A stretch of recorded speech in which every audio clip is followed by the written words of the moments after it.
make it clear, you haven't been nominated because of you released new music. It's because you've got an amazing stand-up show. Exactly, correct? Yeah, I think there's only one Grammy for it. It's Best Comedy Album. Yeah. So, yeah. How are you going to top it with your new show? It's easy. Just put more work in. Just try harder. do a few more. Armageddon did quite well overall. So, but it's always nice to keep pushing yourself and having something to beat. Yeah. And you're not going to the awards, are you? We've heard. It's a long way. It was enough getting dressed up today. I usually get accused of being scruffy on telly, but I knew Bob was on, so the pressure's off. You've never been on here. Hilarious, eh? He's a comedian. Grammy nominated. By the way, some people on this couch have a Grammy already. Do you really? Oh, that's annoying. That is annoying. That is annoying. Yeah. We have noticed a bit of a theme, though, over the last few years, because you've had Afterlife, which was obviously brilliant and so well received, Armageddon, which was the last stand-up tour, and now this one, Bob, is called Mortality.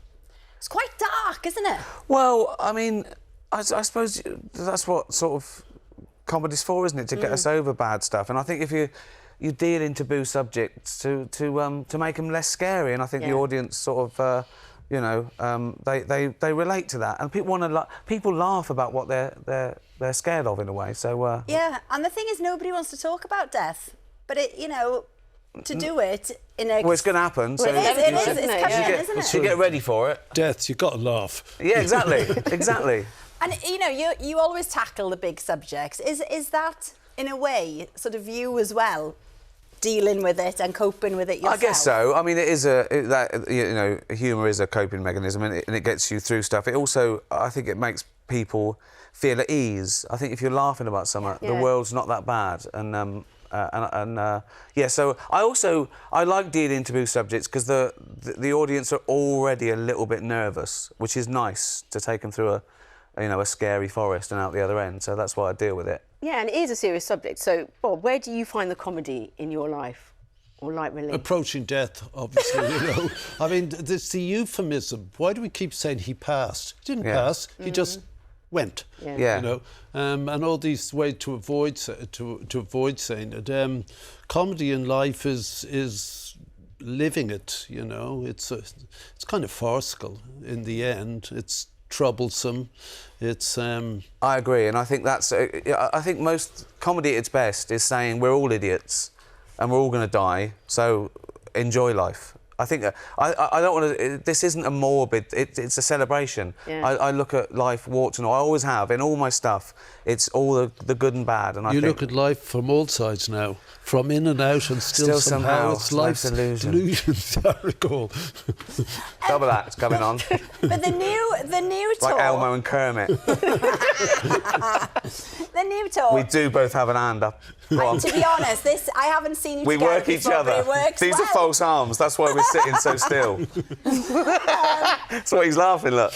But you've added lots of new dates: Palladium and Wembley. Yes. Yeah. And you say that it's really where you feel at home is on the stage, much more than doing something like this.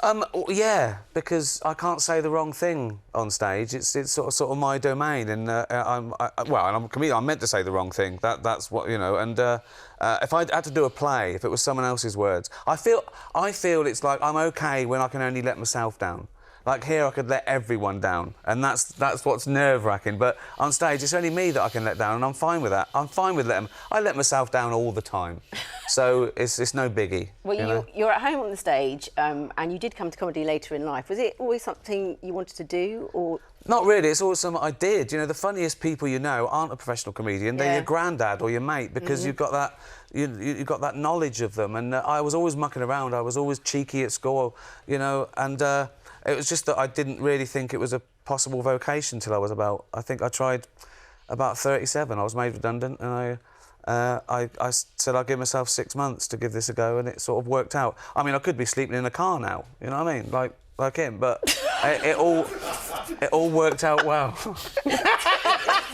That's good. He looks at me like that. No, He's got a lot of power, this man. Loads I think of he power. knew where he was going when people were just stunned by foregone conclusion. Yes, David Brent's band. You know. They're yeah, that's so true. I put that actually in there.